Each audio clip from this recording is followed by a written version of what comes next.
Hello dear student, मैं पीयूष भारद्वाज आपका win coaching के डिजिटल प्लेटफॉर्म पे स्वागत करता हूं। आज स्टूडेंट्स हम जो हैं मेंटल हेल्थ नर्सिंग का एक बहुत ही इंपॉर्टेंट टॉपिक डिस्कस करने जा रहे हैं जिसका नाम है डिफेंस मैकेनिज्म। डिफेंस मैकेनिज्म बहुत ही इंपॉर्टेंट टॉपिक है, लगभग हर एग्जाम में इसमें से क्वेश्चन पूछे जाते हैं। और ये डिफेंस मैकेनिज्म जो है टॉपिक, इसकी सबसे बड़ी प्रॉब्लम ये होती है, स्टूडेंट की यही कंप्लेन होती है कि जब डिफेंस मैकेनिज्म को पढ़ा जाता है तब तो वो समझ में आ जाता है, पर बाद में जब उसके एग्जाम्पल्स या क्वेश्चंस आते हैं तो उनमें कन्फ्यूजन रहता है। तो आज जो हम इस टॉपिक को, अपने डिफेंस मैकेनिज्म टॉपिक को बहुत ही सिंपल वे में जो है वो समझने की कोशिश करेंगे। आपको कहीं भी कोई भी चीज़ रटने की आवश्यकता नहीं पड़ेगी। इसके लिए बस आपको थोड़ा सा ये है कि आपको वीडियो ध्यान से देखना पड़ेगा। तो आइए हम स्टार्ट करते हैं। सबसे पहले देखते हैं डिफेंस मैकेनिज्म। कोई भी चीज़ समझने से पहले सबसे पहले इंपॉर्टेंट चीज़ है कि हम उसके वर्ड को समझें, इसलिए हमारे को चीज़ें रटनी नहीं पड़ेगी। सबसे पहले हम ये देखते हैं कि डिफेंस मैकेनिज्म, यहाँ पे हम देखते हैं डिफेंस जो होता है उसका मीनिंग क्या होता है। डिफेंस वर्ड का मीनिंग जो होता है वो क्या होता है? प्रोटेक्शन।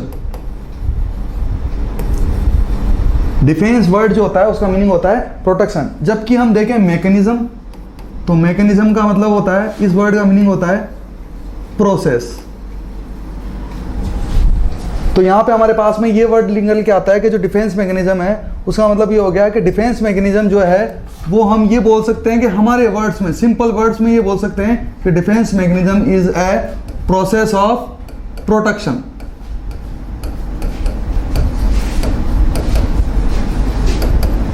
देखिए, इससे फायदा क्या होगा कि आपको कोई ये इसकी डेफिनेशन रटने की आवश्यकता नहीं है, समझने की आवश्यकता है। यहाँ पे डिफेंस मैकेनिज्म जो है, हमने ये बोल दिया कि डिफेंस मैकेनिज्म जो है वो एक प्रोसेस हो गई किसकी? प्रोटेक्शन की।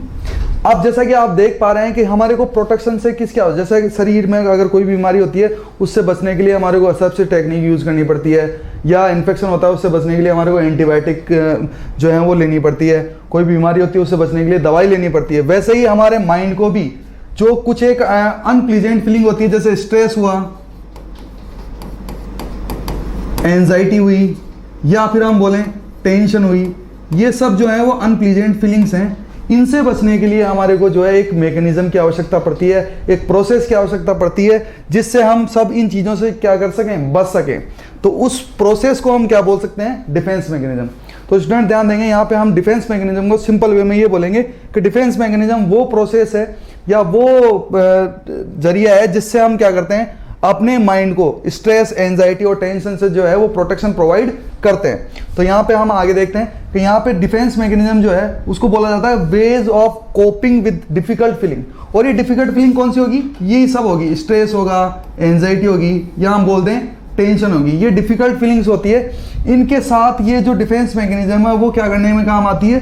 कोपिंग करने में काम आती है। इसलिए ध्यान देंगे, defence mechanism is also known as coping mechanism.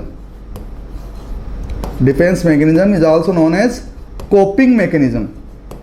Coping mechanism क्यों कहा गया?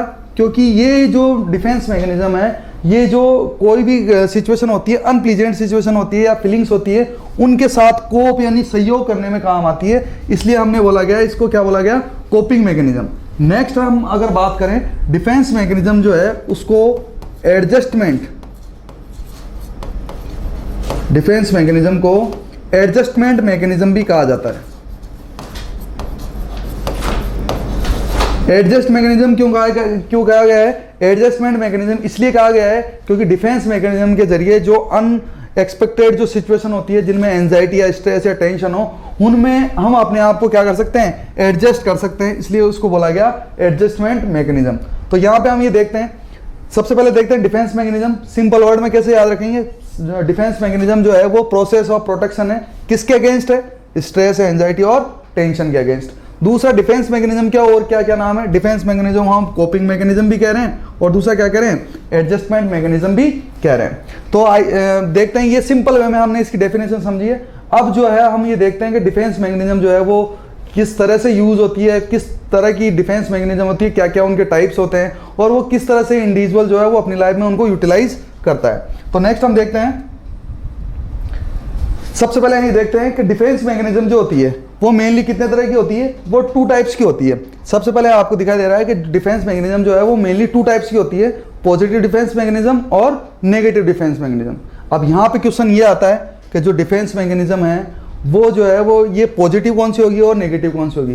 पॉजिटिव डिफेंस मैकेनिज्म जो है नाम से पता चल रहा है पॉजिटिव, तो ऐसी डिफेंस मैकेनिज्म जिसका अगर कोई इंडिविजुअल यूज करता है तो उसको उस डिफेंस मैकेनिज्म का यूज करने से उस डिफेंस मैकेनिज्म का ऑल ओवर इंपैक्ट उसकी पर्सनालिटी पे कैसा पड़ता हो, पॉजिटिव पड़ता हो, तो वो कौन सी कहलाएगी, पॉजिटिव डिफेंस मैकेनिज्म। और ऐसी डिफेंस मैकेनिज्म जो किसी इंडिविजुअल के द्वारा यूज की जाती है तो उससे उसकी पर्सनालिटी पे जो इंपैक्ट पड़ता है वो नेगेटिव पड़ता है, तो वो कौन सी कहलाएगी, नेगेटिव डिफेंस मैकेनिज्म। ये तो हो गया इनका जो डिफरेंशिएशन है वो। नेक्स्ट हम बात करते हैं कि अगर जैसे डेफिनेशन इसकी बात करें तो डिफेंस मैकेनिज्म है, यहाँ पे वन लाइनर सिंपल क्वेश्चन ही आता है कि जो डिफेंस मैकेनिज्म है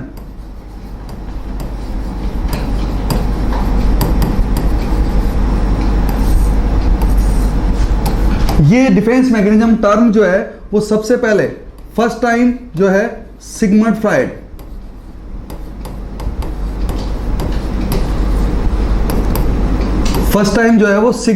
के द्वारा यूज की गई थी। यहां पे ये क्वेश्चन बनता है students, defence mechanism term is first time used by, हम बोलेंगे किसके द्वारा यूज की गई थी, सिगमंड फ्राइड के द्वारा। टर्म इन्होंने के द्वारा यूज की गई थी, बाद में इन्हीं की डॉटर अन्ना फ्राइड ने जो फर्दर डिफेंस मैकेनिज्म है उनको उन्होंने क्या किया, डिस्क्राइब किया, पर जो टर्म है वो यूज की गई थी किसके द्वारा, सिगमंड फ्राइड के द्वारा। जैसा कि हमने यहाँ पे देखा कि अभी अपन ने देखा था डिफेंस मैकेनिज्म, बहुत इजी वे में पढ़ेंगे हम इस टॉपिक को, डिफेंस मैकेनिज्म। यहां पे हम ये देखते हैं कि डिफेंस मैकेनिज्म को हमने ये कहा था कि ये अपने जो वर्ड्स में याद किया था, उन्होंने ये बोला था हमने कि ये क्या है, प्रोसेस ऑफ प्रोटेक्शन, ठीक है। और ये जो प्रोटेक्शन है वो किसके अगेंस्ट है, हमने कहा था एंजाइटी, सेकंड बोल सकते हैं हम स्ट्रेस और टेंशन, जो कि सारी की सारी जो है वो अनप्लीजेंट फीलिंग्स होती है, इनसे जो प्रोटेक्शन की प्रोसेस होती है वो डिफेंस मैकेनिज्म कहलाती है। तो यहां से जो हम हैं इसकी डेफिनेशन निकाल सकते हैं। फर्स्ट ऑफ जो थिंग है वो ये है कि डिफेंस मैकेनिज्म जो है इसको कहा जाता है एक मेंटल प्रोसेस। मेंटल प्रोसेस क्यों कहा जाता है, क्योंकि डिफेंस मैकेनिज्म जो है उसमें माइंड का यूज किया जाता है। तो defence mechanism is a mental process. देखिए हम किस तरह से इसकी डेफिनेशन बना रहे हैं, माइंड का उपयोग किया जाता है, इसलिए डिफेंस मैकेनिज्म जो है वो क्या है, मेंटल प्रोसेस है दैट प्रोटेक्ट बोल सकते हैं, या हम ये बोल सकते हैं डिफेंड बोल सकते हैं, सुरक्षा करती है, डिफेंड ए पर्सन, किससे सुरक्षा जो है प्रोवाइड करती है, डिफेंस अगेंस्ट, जैसे कि हमने कहा एंजाइटी, स्ट्रेस, या फिर हम बोलें टेंशन। देखिए ये हमारे सामने टर्मिनोलॉजिकल डेफिनेशन आ गई किसकी, डिफेंस मैकेनिज्म। यहां पे हमने क्या किया है, कुछ नहीं किया है कि जो वर्ड हमने समझा था, इसका जो वर्ड के मीनिंग्स थे उन्हीं से हमने इसकी डेफिनेशन प्रिपेयर कर ली कि डिफेंस मैकेनिज्म जो है वो प्रोसेस ऑफ प्रोटेक्शन है। तो इसका मतलब क्या हुआ कि ये प्रोटेक्शन जो है किसके अगेंस्ट है, एंजाइटी और स्ट्रेस और टेंशन के अगेंस्ट। तो हमने कहा था डिफेंस मैकेनिज्म में माइंड का यूज होता है, इसलिए हमने बोल दिया कि ये क्या है, मेंटल प्रोसेस है, जो कि किसी भी इंडिविजुअल या किसी भी पर्सन को जो है वो एंजाइटी, स्ट्रेस और टेंशन जैसी अनप्लीजेंट फीलिंग होती है उनसे क्या करती है, डिफेंड करती है। तो जाहिर सी बात है कि ये हमारे सामने क्या आ गई इसकी डेफिनेशन।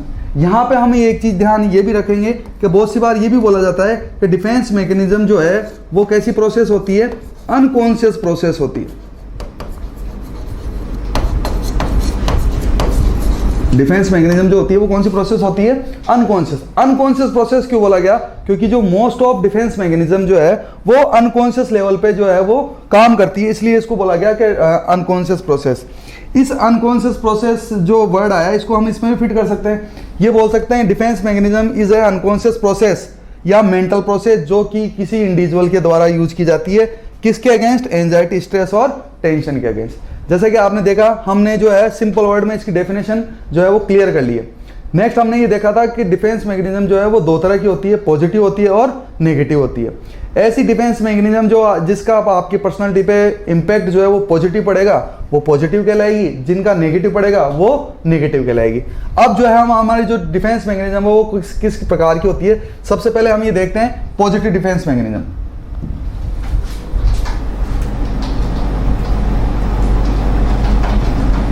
देखिए सबसे पहले हम देख रहे हैं जो हमारी फर्स्ट डिफेंस मैकेनिज्म वो है कंपनसेशन। कंपनसेशन यहाँ पे देखिए डिफेंस मैकेनिज्म जो है वो आपको यहाँ पे जिस तरह से बताया जा रहा है, आपको डिफेंस मैकेनिज्म जो है वो आपको ना डेफिनेशन जो है वो याद करने की आवश्यकता है, ना जो है आपको उसको एग्जाम्पल याद करने की आवश्यकता है। आपको अगर ज़रूरत है तो केवल पर डिफेंस मैकेनिज्म वन वर्ड याद करने की आवश्यकता है। तो जैसे कि आप देख पा रहे हैं कंपनसेशन जो है उसके आगे जो वर्ड लिखा हुआ है काउंटर बैलेंसिंग। बस जैसे ही कंपनसेशन नाम आएगा डिफेंस मैकेनिज्म का, आपको याद रखना है क्या, काउंटर बैलेंसिंग। और जैसा कि हम काउंटर बैलेंस जो है, काउंटर बैलेंस का मतलब क्या होता है, एक तरह से अगर हिंदी में बोले तो अपन इसका मतलब क्या होता है, भरपाई करना या बराबर करना। काउंटर बैलेंस का मतलब क्या होता है, भरपाई करना या बराबर करना। यहां पे हम किसकी भरपाई करते हैं, काउंटर बैलेंस करते हैं। जैसा कि हम देख पा रहे हैं कि अगर कोई चीज जो है एक तरफ कम है और एक तरफ ज्यादा है, अगर इसको काउंटर बैलेंस करना है तो हमारे को क्या करना पड़ेगा, जिधर कम है उधर थोड़ा सा बढ़ा दें या जिधर ज्यादा है उधर से थोड़ा सा कम कर दें, तो वो चीज क्या है, क्या हो जाएगी, काउंटर बैलेंस हो जाएगी। वैसा ही कुछ हम इस डिफेंस मैकेनिज्म में करते हैं। सपोज करिए कि जैसे हम ये देख पा रहे हैं कि ये देखते हैं कंपनसेशन डिफेंस मैकेनिज्म है वो उनके द्वारा यूज की जाती है जैसे सपोज करो जिनमें कोई किसी प्रकार की क्या होती है, कमी होती है। अब कमी जो है वो कमी को हम कैसे पूरा करें, कमी को काउंटर बैलेंस करने के लिए हम क्या करते हैं, किसी खूबी का इस्तेमाल करते हैं। तो यहाँ पे कंपनसेशन जो है उसको हम हिंदी में ये भी बोल सकते हैं कि जैसे ही कंपनसेशन नाम आएगा हम इसको ये बोल सकते हैं, ये डिफेंस मैकेनिज्म क्या है, ऐसी डिफेंस मैकेनिज्म है जिसमें क्या करते हैं हम कमी को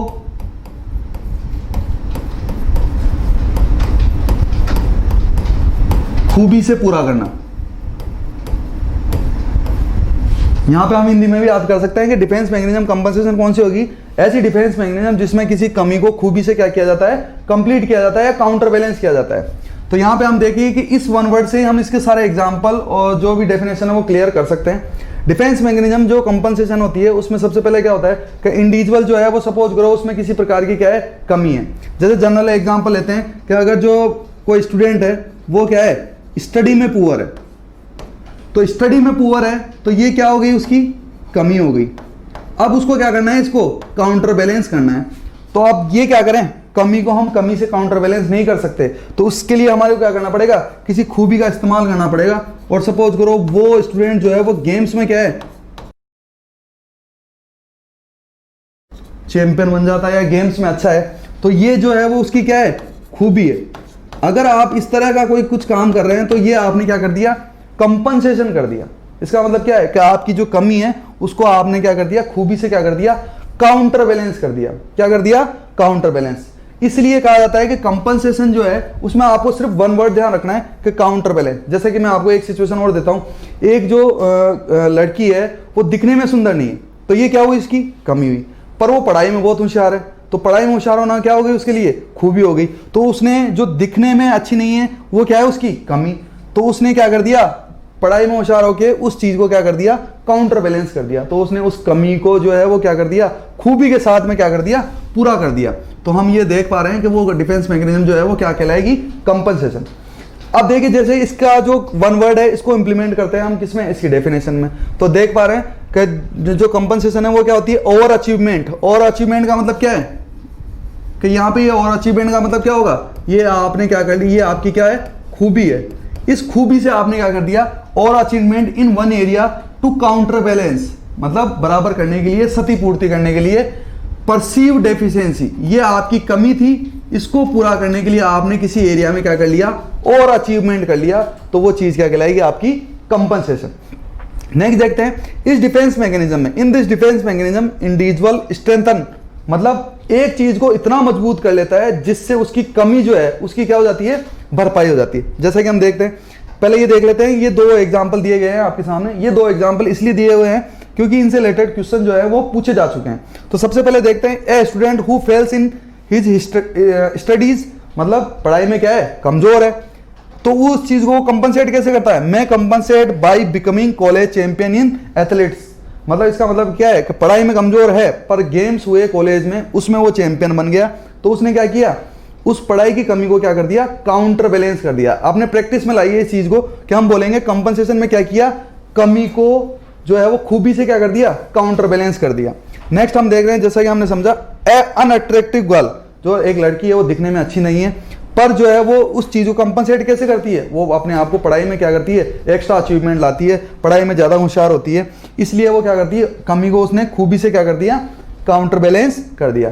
या फिर हम ये कह सकते हैं कि जैसे आप एग्जांपल ले लीजिए, कालिदास जी थे, एक महान कवि थे पर वो अंधे थे। अंधे होने के बावजूद हम ये देखते हैं ये उनकी कमी थी पर उन्होंने क्या किया, एक वो महान कवि बन गए। इसका मतलब क्या हुआ कि उन्होंने कमी को खूबी से क्या कर दिया, पूरा कर दिया। जैसे कि आप बहुत से रियलिटी शोज देखते होंगे, उनमें आपको बहुत सी बार आता है इंडियाज गॉट टैलेंट या बहुत सारे ऐसे आते हैं जिनमें आपने देखा हो कोई फिजिकली हैंडीकैप्ड जो है इंडिविजुअल रहता है पर उसमें कोई क्या होता है, एक एक्स्ट्रा कोई टैलेंट होता है, तो वो जो फिजिकली है, जो उसकी शारीरिक विकलांगता है, उसकी कमी को उसने पूरा कैसे कर दिया कि वो किसी चीज में क्या है, एक्स्ट्रा अचीवमेंट लाता है या उस चीज को वो क्या कर देता है, काउंटर बैलेंस कर देता है। तो वो चीज जो है डिफेंस मैकेनिज्म, वो क्या कहलाती है, कंपनसेशन। आपको इसमें एक ही वर्ड याद रखना है, कंपनसेशन। जहां भी कंपनसेशन नाम याद आएगा अपन क्या नाम याद रखेंगे, काउंटर बैलेंसिंग। नेक्स्ट जो है सेकंड जो है पॉजिटिव डिफेंस मैकेनिज्म में, नेक्स्ट हम सेकंड देखते हैं डिफेंस मैकेनिज्म, वो है सब्स्टिट्यूशन। सबसे पहले देखते हैं सब्स्टिट्यूशन। यहां पे हम देख रहे हैं कि जो सब्स्टिट्यूशन डिफेंस मैकेनिज्म है उसमें आपको जो वर्ड याद रखना है वो कौन सा वर्ड याद रखना है, चेंजिंग टारगेट्स। यहां पे हम चेंज करते हैं पर किसको कर रहे हैं चेंज, टारगेट्स को चेंज कर रहे हैं, ठीक है। इसमें क्या होता है, जनरली हम ये देखते हैं कि इस मैकेनिज्म में क्या होता है कि एंजाइटी और स्ट्रेस जो है वो किस तरह से कम किया जाता है कि हम क्या करते हैं, हायर टारगेट को चेंज कर देते हैं। जैसा कि हम देखते पा रहे हैं, सपोज करिए आप अपने आप को ले लीजिए, ये आपने अपनी लाइफ में एक टारगेट सेट कर लिया और आप यहां से इसको बार बार ट्राई करने की कोशिश कर रहे हैं, आप उस तक पहुंचने की बार बार कोशिश कर रहे हैं पर आप बढ़ तो रहे हैं पर फाइनली यहां तक नहीं पहुंच पा रहे। अब आपको भी पता है कि अगर कोई आपको टारगेट अचीव नहीं कर पा रहे हो तो आपको क्या होगा, जाहिर सी बात है एंजाइटी होगी, स्ट्रेस होगा, टेंशन होगा। ऐसा तो कोई होगा नहीं कि जैसे हम ये देखें अगर उसको टारगेट नहीं मिला तो वो खुश होगा कि हाँ मेरे को टारगेट नहीं मिला। यहाँ पे जनरली हम ये देखते हैं कि अगर कोई टारगेट हमने सेट किया है और वो हमारे को नहीं मिल रहा तो उसकी वजह से क्या होती है, हमारे को एंजाइटी होती है, स्ट्रेस होता है, टेंशन होता है।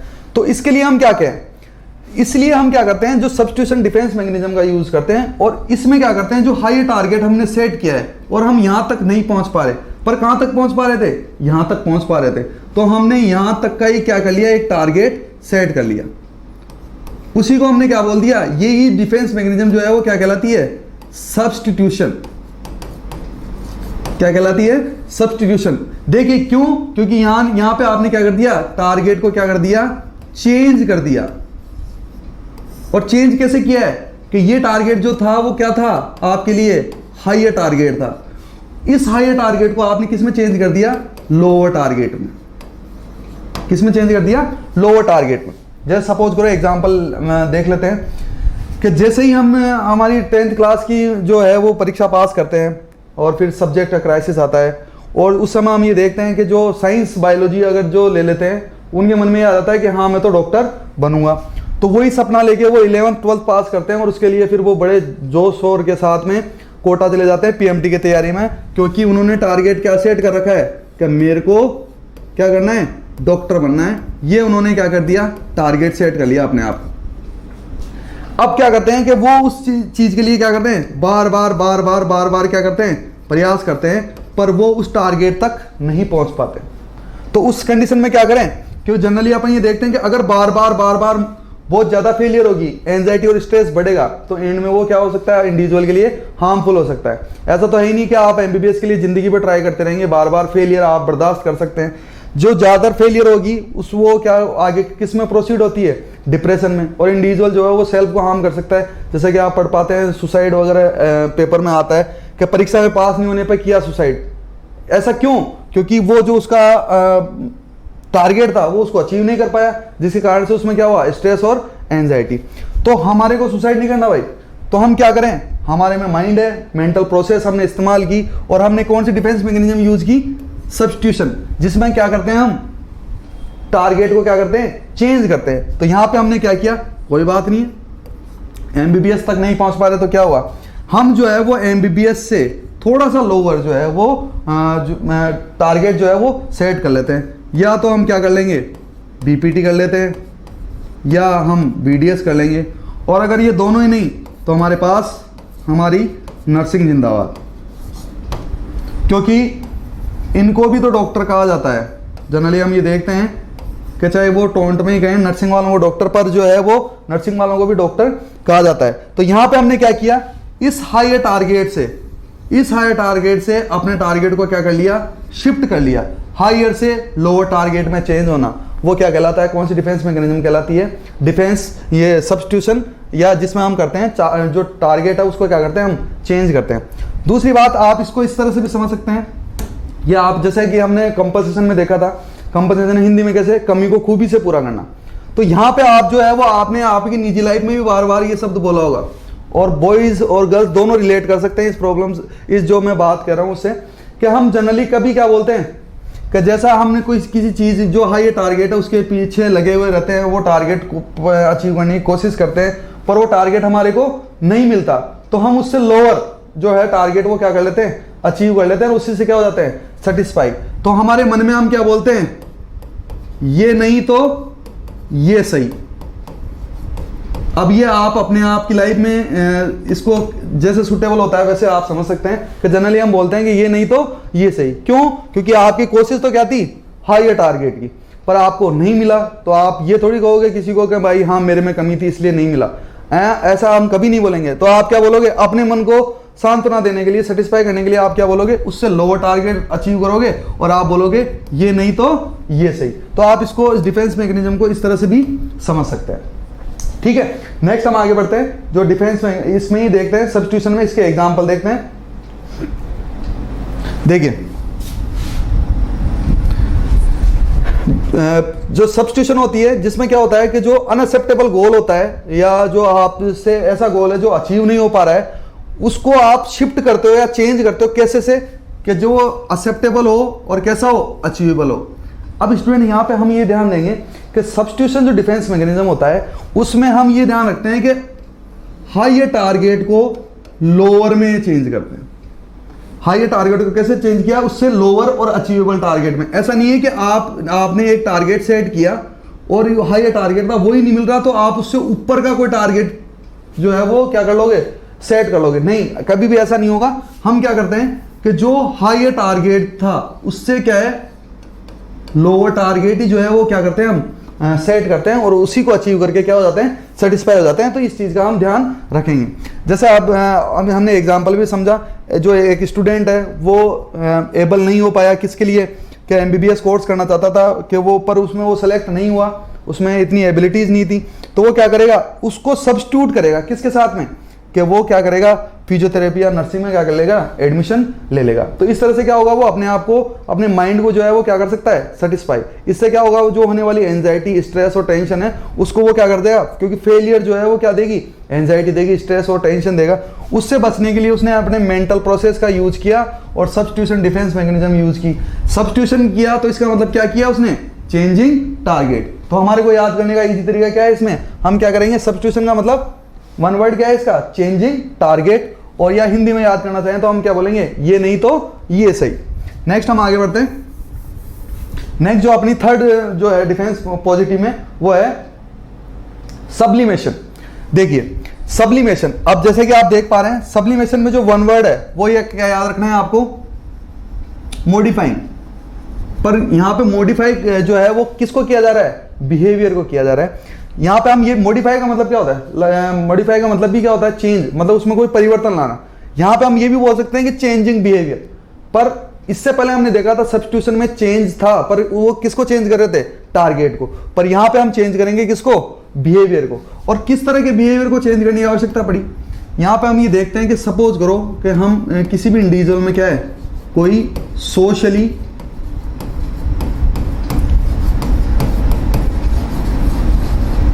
Unacceptable behaviour, socially unacceptable behaviour कैसे, कि जैसे सपोज करो कोई बंदा है जो क्या है, बहुत ज्यादा क्या है, अग्रेसिव है, अब आपको पता है कि आपका जो अग्रेशन है वो आप सोसाइटी में जो है वो शो नहीं कर सकते। जैसे मान लो किसी को गुस्सा ज़्यादा आता है तो इसका मतलब ये थोड़ी ना कि वो किसी भी रास्ते चलते को पकड़ेगा और उसको मार देगा। पूछेंगे क्यों भाई ऐसा क्यों, क्या, तो बोला मेरे में अग्रेशन है। तो ऐसा नहीं हो सकता। क्यों? क्योंकि ये क्या होगा, सोशली क्या होगा, अनअप्रूव्ड होगा, अनएक्सेप्टेबल होगा। तो इसके लिए क्या करें, अब अग्रेशन भी निकालना है, क्योंकि आपकी ये इंटरनल फीलिंग है, इसको निकालना भी जरूरी है। अगर ये नहीं निकालोगे आप तो आपको स्ट्रेस होगा, एंजाइटी होगी, टेंशन होगा सॉरी। तो इसके लिए हम क्या करेंगे, हमको हमारे जो हम मेंटल प्रोसेस का यूज करेंगे। और कौन सी डिफेंस मैकेनिज्म यूज करेंगे, सब्लिमेशन। सब्लिमेशन में क्या करेंगे, हम हमारे बिहेवियर को क्या करेंगे, मॉडिफाई करेंगे।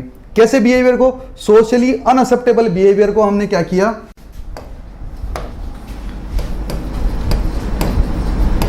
मॉडिफाई किया और किस में चेंज कर दिया, सोशली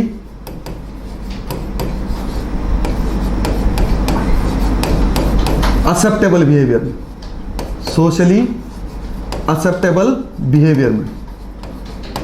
जैसा कि आप ये देख पा रहे हैं, अग्रेसिव था तो वो क्या था, सोशली अनएक्सेप्टेबल। तो वो उसने उस बिहेवियर को क्या किया, मॉडिफाई किया और अपने इस अग्रेशन का ही वो किस में यूज करेगा, वो प्रोफेशन ही ऐसा चूज करेगा कि जैसे सपोज करो वो बॉक्सर बन जाएगा या एमएमए फाइटर बन जाएगा या सोल्जर बन जाएगा। वहां पे वो अपने अग्रेशन का जो है वो खूब इस्तेमाल कर सकता है, खूब यूज कर सकता है। वो क्या होगा, पर वहां पे वो अग्रेशन का इस्तेमाल करना उसके लिए क्या होगा, सोशली क्या होगा, अप्रूव्ड होगा, सोशली क्या होगा, एक्सेप्टेबल होगा। क्योंकि उसने क्या किया कि जो अनएक्सेप्टेबल था उसको किस में चेंज कर दिया, उसने एक्सेप्टेबल में। तो यहां पे हम देख पा रहे हैं कि जो सब्लिमेशन होता है, सब्लिमेशन जो डिफेंस मैकेनिज्म होती है, उसमें आपको क्या याद रखना है कि हम यहां पे क्या करते हैं, बिहेवियर को क्या करते हैं, मॉडिफाई करते हैं। मॉडिफाई किस तरह से करते हैं कि अनएक्सेप्टेबल बिहेवियर को जो है वो हम क्या करते हैं, एक्सेप्टेबल बिहेवियर में जो है वो मॉडिफाई कर लेते हैं।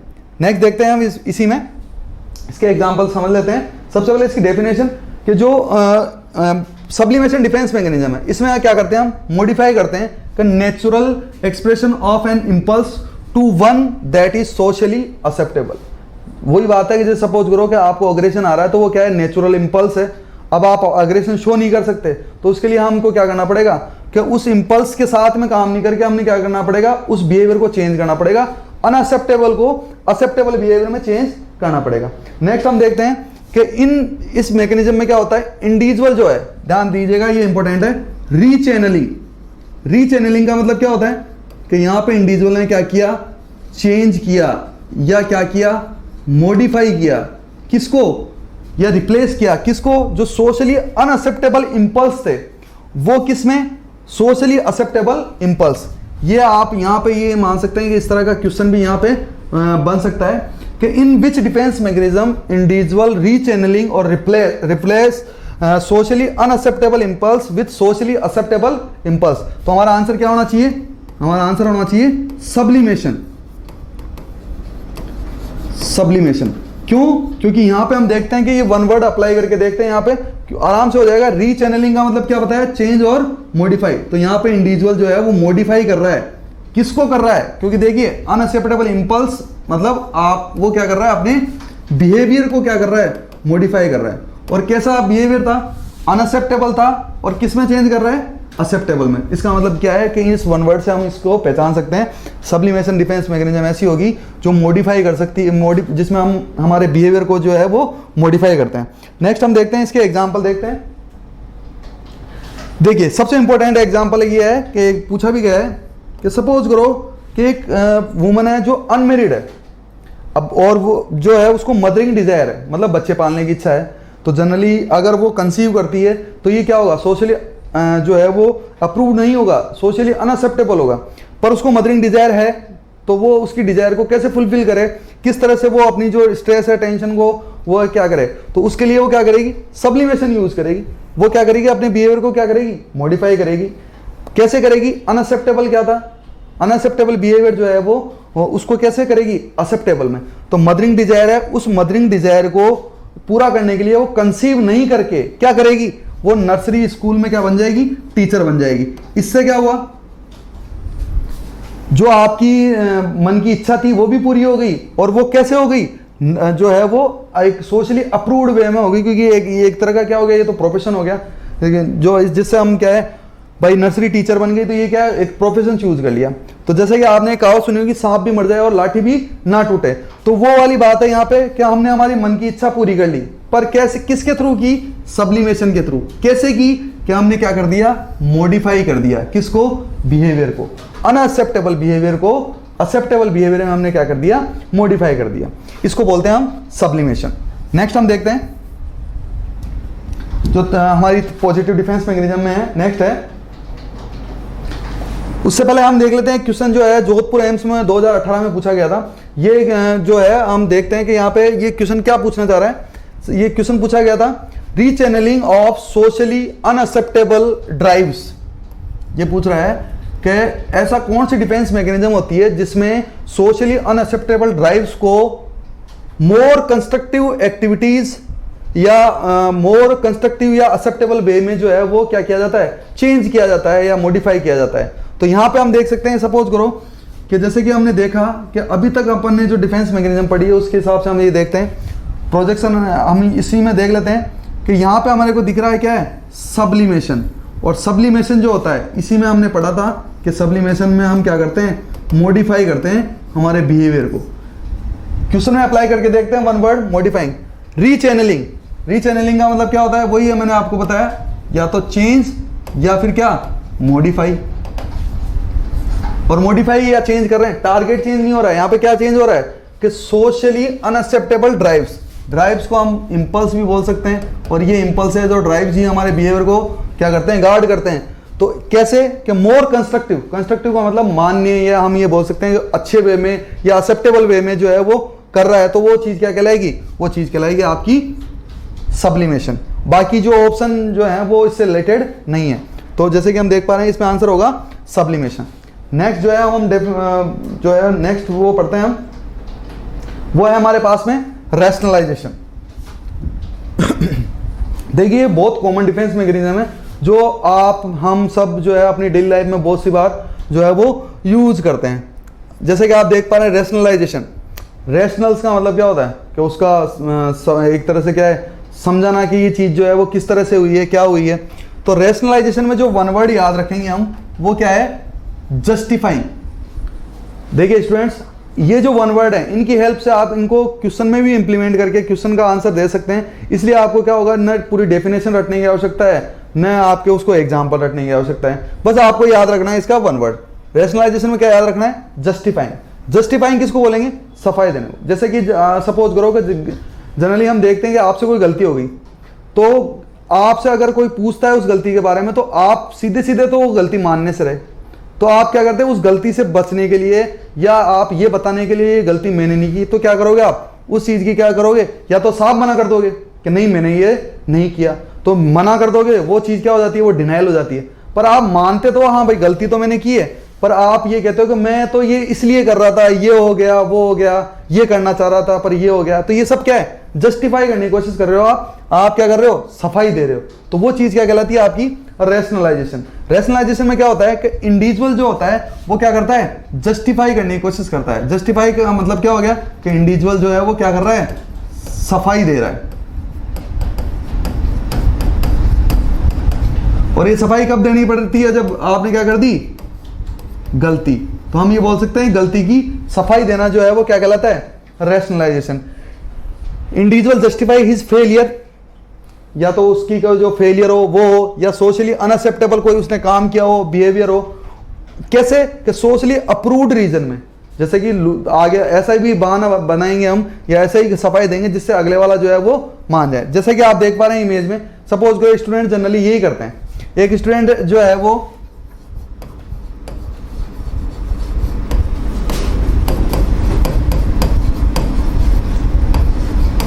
एग्जाम में फेल हो गया, तो ये तो आपने भी हो सकता है शायद आपने भी यूज किया हो या देखा हो कि जो जैसे ही कोई स्टूडेंट है एग्जाम में फेल हो गया, तो वो ये नहीं कहेगा घर पे जाके कभी भी कि हाँ फेल हो गया तो हो गया, देख लो आप क्या करना है। ऐसा कोई नहीं बोलेगा। उसको पता है कि अगर ऐसा बोलेगा तो क्या हो सकता है। तो हाँ, वो स्टूडेंट क्या करेगा? एग्जाम में फेल हो गया तो उसके लिए, उससे बचने के लिए, गलती से बचने के लिए, पनिशमेंट से बचने के लिए वो क्या करता है? गलती मानता तो है पर उसका क्या करता है? सफाई देने की कोशिश करता है। वो ये कहता है कि मैं एग्जाम में फेल इसलिए हो गया कि जो टीचर है टीचर जो है वो अच्छा नहीं है, या टीचर जो है वो क्या करते हैं, मेरे से नफरत करते थे या हेट करते थे, इस वजह से उन्होंने क्या कर दिया, मेरे को फेल कर दिया। ठीक है, इस तरह से वो क्या कर रहा है कि एग्जाम में फेल हुआ है, पर वो क्या कर रहा है, अपनी चीज का क्या देने की कोशिश कर रहा है, एक तरह से हम ये बोल सकते सफाई देने की कोशिश कर रहा है, रेशनलाइजेशन देने की कोशिश कर रहा है। नेक्स्ट हम देखते हैं इसमें कि इंडिविजुअल में एक्सक्यूज, जैसा कि बोला जाता है, एक्सक्यूज का मतलब क्या होता है, एक्सक्यूज का मतलब होता है बहाने। एक्सक्यूज को बोला जाता है बहाने। इसका मतलब यह है कि इंडिविजुअल जो है वो क्या करेगा, कोई भी गलती करी है तो उसका क्या कर कोशिश करता है, बहाने बनाने की कोशिश करता है, तो उसको हम क्या बोलते हैं, रेशनलाइजेशन। एग्जांपल देखते हैं। सबसे पहले देखो, सबसे इंपॉर्टेंट चीज ये है कि रेशनलाइजेशन जो है उसको बोला जाता है ब्लैंकेट। क्यों? क्योंकि इस रेशनलाइजेशन डिफेंस मैकेनिज्म की सहायता से इंडिविजुअल जो है वो अपनी गलतियों को क्या कर लेता है, ढक लेता है, कवर कर लेता है। तो इसलिए इसको बोला जाता है rationalisation is a blanket to cover the human weakness. Individual जो होता है वो अपनी वीकनेस को कम करने के लिए या ढकने के लिए जो है वो क्या करता है, एक ब्लैंकेट जो यूज करता है, उसको हम बोलते हैं रेशनलाइजेशन। नेक्स्ट हम इसका एग्जांपल देते हैं। मोर फेमस जो है एग्जांपल है ग्रेप्स आर श्योर। जैसे कि आपने बचपन में स्टोरी सुनी होगी, अंगूर खट्टे हैं। तो अंगूर खट्टे हैं, तो यहाँ पे हम ये देख रहे हैं कि ग्रेप्स आर श्योर, ये रेशनलाइजेशन कैसे कनेक्ट है। यहाँ पे क्या होता है कि जैसे अंगूर जो हैं वो बहुत हाइट पे लगे हुए हैं, और जो लोमड़ी है वो वहां तक नहीं पहुंच पा रही। ये अब उसकी क्या है, कमी है। तो क्योंकि उसकी हाइट क्या है, कम है, इसलिए वो वहां तक अंगूर तक वो नहीं पहुंच पा रही। तो अब वो अपने मन को सेटिस्फाई कैसे करे, वो क्या करेगी, इस चीज का बहाना बनाएगी और वो ये कहेगी कि अंगूर जो है वो खट्टे हैं इसलिए मेरे को नहीं खाने। पर यहां पे आप ये ध्यान देंगे कि अंगूर जो खट्टे हैं वो किसके लिए हैं, लोमड़ी के लिए हैं। अगर वहां पे कोई बड़ा जानवर जैसे जिराफ होता तो ये अंगूर उस जिराफ के लिए खट्टे नहीं होते, क्योंकि वो वहां पे इजीली वो क्या कर सकता है, पहुंच सकता है। तो जो लोमड़ी है उसने क्या किया, अपनी गलती को छुपाने के लिए क्या किया, रेशनलाइजेशन, जस्टिफिकेशन करने की कोशिश की। तो वो क्या कह रही है, अंगूर खट्टे हैं। जैसे कि आप दूसरा एग्जाम्पल दें, I could have won the race but the track was wet. एक जो है रेस में भाग लेने वाला इंडिविजुअल ये कहता है कि मैं रेस जीत जाता, मैं रेस आराम से जीत जाता, पर मैं क्या करूं, जो ट्रैक था वो गीला था या कुछ टेढ़ा मेढ़ा था या कुछ ऐसा था जिसकी वजह से वो क्या कर रहा है। अब यहाँ पे और भी पार्टिसिपेंट जो जीता होगा वो ट्रैक सेम उसके लिए भी रहा होगा, पर वो क्या है, अपनी जो हार है उस हार को नहीं मानते हुए क्या कर रहा है, उसके एक्सक्यूज दे रहा है कि वो क्यों हारा है। तो वो चीज क्या कहलाती है, आपकी रेशनलाइजेशन। जैसा कि आपने ये देखा अंगूर खट्टे हैं, आपने एक कहावत सुनी होगी कि नाच न जाने आंगन टेढ़ा। इसका मतलब क्या हुआ कि एक इंडिविजुअल है जिसको नाचना नहीं आता, पर वो उससे बोला जाता है तो वो बोलता है कि मैं तो बहुत अच्छा डांस करता हूँ, पर यहाँ पे क्या है, थोड़ा आंगन टेढ़ा है या फ्लोर जो थोड़ा है इस तरह से है उस तरह से है, तो वो क्या कर रहा है, एक्सक्यूज दे रहा है। तो वो चीज आपकी क्या कहलाती है, रेशनलाइजेशन, जिसमें इंडिविजुअल जो है वो अपनी गलतियों का एक्सक्यूज देता हुआ दिखाई देता है। नेक्स्ट हम ये देखते हैं, a person without vehicle so that he does not want to risk his life by driving. कैसे होता है, जैसे समझिए, एक इंडिविजुअल है जिसके पास में बाइक खरीदने के लिए पैसे नहीं है या गाड़ी खरीदने के लिए पैसे नहीं है, पर वो जब इंडिविजुअल कोई और दूसरे उसके फ्रेंड्स वगैरह जब उसको बोलते हैं कि भाई तू एक गाड़ी क्यों नहीं ले लेता, तो उसके लिए क्या कहता है कि नहीं, गाड़ी खरीद के मैं अपनी जान जो है वो जोखिम में नहीं डाल सकता। जबकि सच्चाई क्या है, सच्चाई ये है कि उसके पास उस गाड़ी खरीदने के लिए पैसे नहीं है, पर वो उस चीज को एक्सेप्ट नहीं करते हुए कहेगा कि भाई मैं कोई भी जो है गाड़ी खरीद के अपनी लाइफ को जो है वो डेंजर में नहीं डाल सकता। तो उसने क्या किया, यहाँ पे अपनी जो फेलियर है या वीकनेस है वो उसको उस पर क्या कर रहा है, सफाई दे रहा है या क्या कर रहा है, जस्टिफाई कर रहा है। तो यहाँ पे हम ये देखेंगे रेशनलाइजेशन में वन वर्ड क्या याद रखना है आपको, जस्टिफाई करना। जस्टिफाई का मतलब क्या है, सफाई देना। इसमें इंडिविजुअल जो है वो इस डिफेंस मैकेनिज्म में इंडिविजुअल अपनी गलती की क्या करता है, सफाई देता है। वो डिफेंस मैकेनिज्म कहलाती है रेशनलाइजेशन। नेक्स्ट हम देखते हैं, उससे पहले एक क्वेश्चन जो है वो इसी से रिलेटेड पूछा गया है, तो हम ये देखते हैं अडेप्टिव मैकेनिज्म। सबसे पहले यहीं पे देख लेते हैं, कोई जरूरी नहीं है कि क्वेश्चन में आपको जो है वो सीधा सीधा डिफेंस मैकेनिज्म ही दिया जाए। जैसे कि यहाँ पे दिया हुआ है अडेप्टिव मैकेनिज्म, तो यहाँ पे हमने देखा था डिफेंस मैकेनिज्म जो है उसको हमने क्या बोला था, एडजस्टमेंट मैकेनिज्म,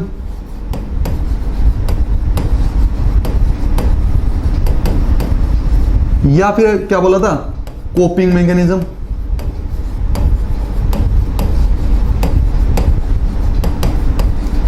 पर अगर हम इन दोनों का मीन देखें तो इसका मीन जो है वो इससे मिलता जुलता है, अडेप्टिव मैकेनिज्म। अडेप्टिव मैकेनिज्म का मतलब क्या हुआ कि अडेप्टिव मैकेनिज्म वो मैकेनिज्म होगी जिसका यूज करके इंडिविजुअल पर्टिकुलर सिचुएशन में क्या हो सकता है, अडेप्ट हो सकता है, उसके अनुकूल हो सकता है, उससे बच सकता है। तो अडेप्टिव मैकेनिज्म जो किस लिए दी जाती है, ऑफ गिविंग एक्सक्यूज। देखिए यहां से हम इसके हर क्वेश्चन में कीवर्ड होता है, वहां से पकड़ के हम उसका आंसर दे सकते हैं। एक्सक्यूज का मतलब क्या होता है, बहाना। When a person cannot solve a problem, यानी कि यहां पे क्या हुआ कि वो काम नहीं कर पाया या उसने गलती की है और उस गलती जो है उसके लिए वो क्या दे रहा है, एक्सक्यूज, यानी कि सफाई देना, या हम बोल सकते हैं बहानेबाजी। सफाई देना या बहानेबाजी करना जो है वो कौन सी डिफेंस मैकेनिज्म कहलाती है, वो कहलाती है आपकी रैशनलाइजेशन।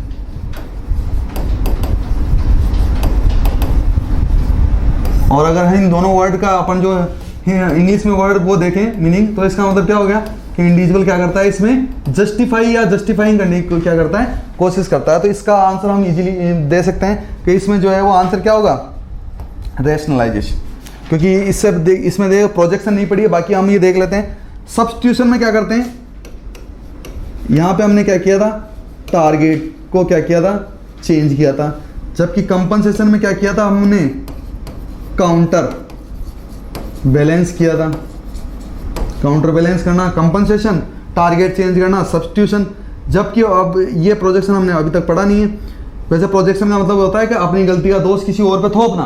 तो यहाँ पे ये ऐसा तो कुछ हो रहा नहीं है कि वो प्रॉब्लम को सोल्व नहीं कर पाया और क्या दे रहा है, एक्सक्यूज दे रहा है, बहाने। अगर जिम्मेदार ठहरा था तब होता प्रोजेक्शन, तो यहाँ पे वो क्या दे रहा है, एक्सक्यूज दे रहा है, बहानेबाजी या सफाई दे रहा है। तो इसका मतलब जो राइट आंसर है वो क्या है, रैशनलाइजेशन। ये जो क्वेश्चन है वो एम्स नागपुर में अब जो है वो 2018 में पूछा गया था। नेक्स्ट हम देखते हैं, नेक्स्ट डिफेंस मैकेनिज्म जो है वो है हमारे पास रिप्रेशन। देखिए रिप्रेशन जो है वो पॉजिटिव डिफेंस मैकेनिज्म है, और इसको जो वन वर्ड में याद रखना है आपको, वो क्या याद रखना है, अनकॉन्शियस फॉरगेटिंग। अनकॉन्शियस फॉरगेटिंग का मतलब क्या होता है कि यहाँ पे हम ये देखते हैं कि इंडिविजुअल कोई चीज को भूल गया, पर कैसे भूल गया, अनकॉन्शियस भूल गया। अनकॉन्शियस का मतलब ये है कि वो अनजाने में उस चीज को क्या हो गया, भूल गया। तो यहां पे हम ये देखते हैं अनकॉन्शियस का मतलब क्या हुआ, अनजाने में। फॉरगेटिंग का मतलब क्या होता है, भूल जाना।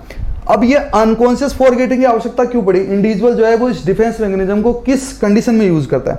जैसे सपोज करो मैं आपको ये बोलता हूं कि आपके दिमाग में कोई भी क्या है, पेनफुल फीलिंग है, कोई भी ऐसी चीज हुई है जिसको याद करके आपको क्या होता है, एंजाइटी होती है, टेंशन होती है, स्ट्रेस होता है, तो वो क्या है आपके लिए पेनफुल फीलिंग है। तो आप उसको लाइफ टाइम याद रखना चाहेंगे, नहीं याद रखना चाहेंगे, क्योंकि जैसे जैसे आप जब उस चीज को याद करोगे आपको क्या होगा, स्ट्रेस होगा, एंजाइटी होगी, टेंशन होगा। तो उससे बचने के लिए हम क्या करें, उससे बचने के लिए हम क्या करते हैं, रिप्रेशन डिफेंस जो मैकेनिज्म है वो यूज करते हैं। और उस जो आप पेनफुल फीलिंग है उसको आप क्या करते हो, अनकॉन्शियसली ही क्या कर देते हो, फॉरगेट कर देते हैं आप।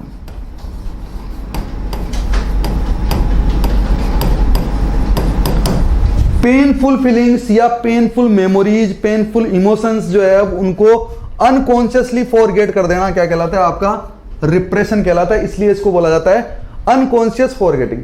देखिए यहां पे इसकी ये ट्रिक ये है कि यहां पे ये ध्यान रखेंगे, अनकॉन्शियस फॉरगेटिंग। गलती से आपसे ये पूछ लिया गया कि बताइए हमारे को कि कॉन्शियस फॉरगेटिंग, कॉन्शियस फॉरगेटिंग ये क्या होती है। तो कॉन्शियस फॉरगेटिंग के लिए आपसे अगर ये पूछ लिया, अनकॉन्शियस के लिए हमने क्या कहा, रिप्रेशन। अगर आपसे पूछ लिया कॉन्शियस फॉरगेटिंग, तो कॉन्शियस फॉरगेटिंग क्या होती है स्टूडेंट्स, ये होती है सप्रेशन। ये जो है वो क्या क्या है, नेगेटिव डिफेंस मैकेनिज्म।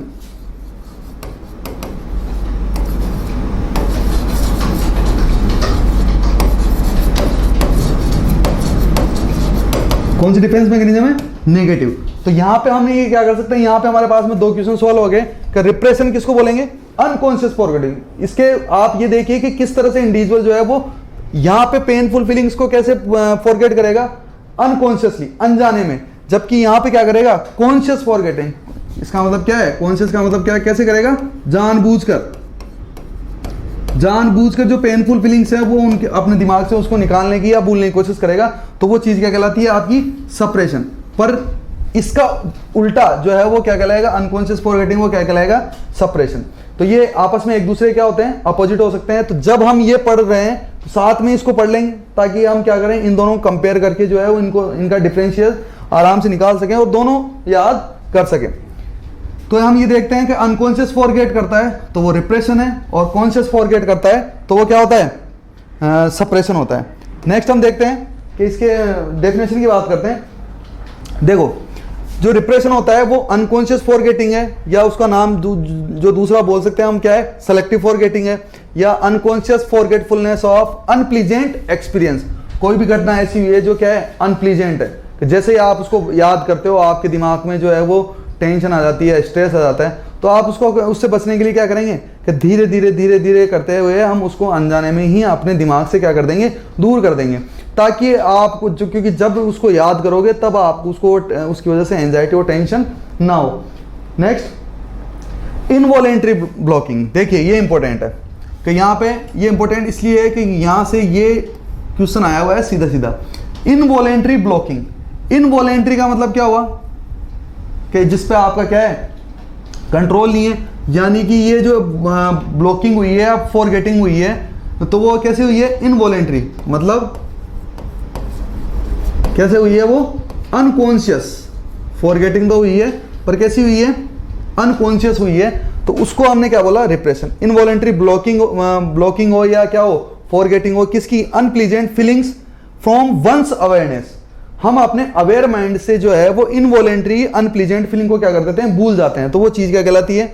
रिप्रेशन। पर सपोज करो कि जो क्वेश्चंस हैं एग्जाम में, क्वेश्चन ये आ जाए कि वॉलेंट्री ब्लॉकिंग या फॉरगेटिंग। वॉलेंट्री ब्लॉकिंग या फॉरगेटिंग जो है वो क्या कहलाएगी? अब वो यहां पे हम ये देखना पड़ेगा हमारे को कि इनवॉलेंट्री का मतलब क्या है? अनकॉन्शियस, जबकि वॉलेंट्री जो है उसका मतलब क्या होता है? कॉन्शियस। और कॉन्शियस फॉरगेटिंग क्या होती है? आपकी सप्रेशन।